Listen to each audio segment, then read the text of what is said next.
Olá, hoje a gente vai mergulhar numa análise que traz um alerta, e um alerta bem sério para o Brasil. A fonte que a gente pesquisou descreve uma manobra política super complexa que estaria em andamento e que, segundo ela, pode ser o maior engano da nossa história. Bora desvendar esses detalhes? Olha, a análise já começa com essa frase que é bem forte e dá o tom de tudo que vem pela frente. A simples ideia de que o maior engano de todos os tempos pode estar se armando aqui no país já mostra que o negócio é sério. Então, o primeiro ponto dessa teoria toda se baseia numa coisa que a gente até vê na política, mas talvez não pare para pensar muito. Aquelas alianças que parecem impossíveis, sabe? Onde inimigos de longa data, de repente, viram parceiros. E a história política do Brasil está cheia de exemplos que deixam a gente de queixo caído. A fonte destaca dois casos que mexeram com tudo: Getúlio Vargas e Luiz Carlos Prestes. Eles foram de adversários mortais a aliados. E bem mais recente, a união entre Lula e Geraldo Alckmin, algo que, vamos combinar, quase ninguém imaginava ser possível. Isso só mostra que, na política, rivais ferrenhos podem sim acabar juntos. E aí fica a pergunta, né? Como é que essas coisas acontecem? Segundo a análise, isso não é só uma coincidência da história. Seria, na verdade, um sintoma de uma estratégia muito maior, muito mais calculada, que está rolando por trás dos panos. E essa estratégia se encaixa num roteiro bem conhecido da política, a ascensão daquela figura do outsider, o cara que vem de fora. A análise aponta que essa é uma tática que sempre volta para capturar a raiva de uma população que já está cansada do sistema tradicional. O cenário é mais ou menos esse. A polarização entre esquerda e direita cansa todo mundo, e as pessoas começam a achar que tudo é um jogo de cartas marcadas.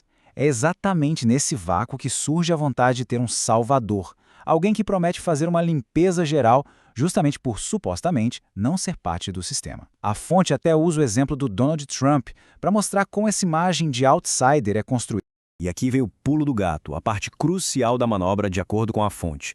O candidato outsider, com todo aquele papo antissistema, na verdade serviria para deixar ainda mais fortes as estruturas que ele prometeu derrubar. A solução que ele apresenta, no fim das contas, só aprofundaria o problema. Pera aí, se a esquerda, a direita e até o tal do outsider são parte do problema, quem é que está se dando bem nessa história toda?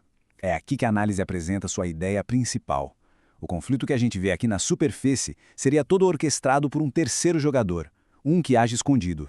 Para a gente entender essa estratégia, a fonte usa um conceito da filosofia, a dialética hegeliana.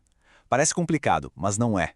A ideia é criar um conflito de propósito, um caos controlado entre dois opostos, a tese e a antítese. A partir daí, com todo mundo desesperado, eles apresentam uma nova ordem, a síntese, como a única saída. É a famosa estratégia de problema-reação-solução.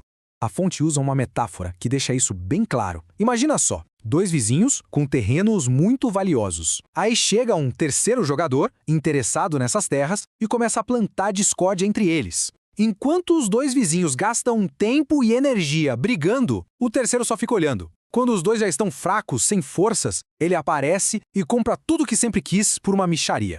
E essa é a grande conclusão da análise. A polarização que divide a sociedade, que coloca amigos e famílias uns contra os outros, serviria como uma distração perfeita. Enquanto o foco está todo na briga entre os dois lados, o verdadeiro ator, o que lucra com essa divisão toda, continua agindo nas sombras.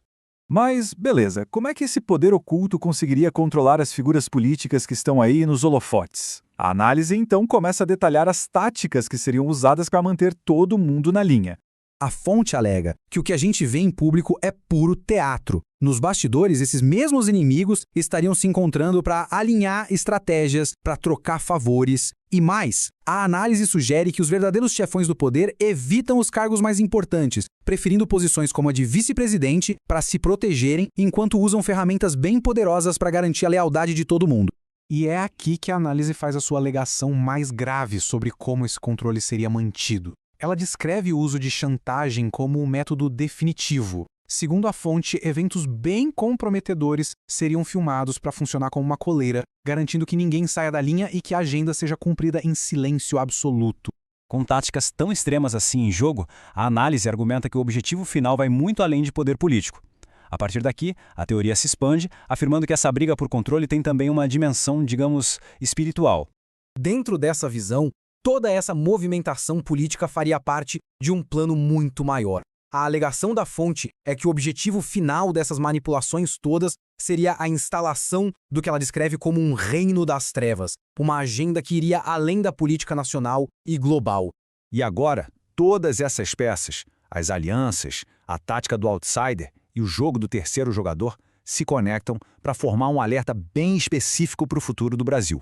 O ano de 2026 é destacado de forma bem específica. A fonte aponta para este ano como um momento-chave, quando aconteceria o que ela chama de a maior manipulação da opinião pública que já aconteceu na história do nosso país. Mas por que o Brasil estaria no centro disso tudo? A análise dá uma motivação geopolítica bem clara. Na corrida mundial pela supremacia em inteligência artificial, o controle de minerais de terras raras é essencial. E como o Brasil tem esses recursos de sobra, o país se torna um prêmio estratégico, indispensável nesse jogo de poder.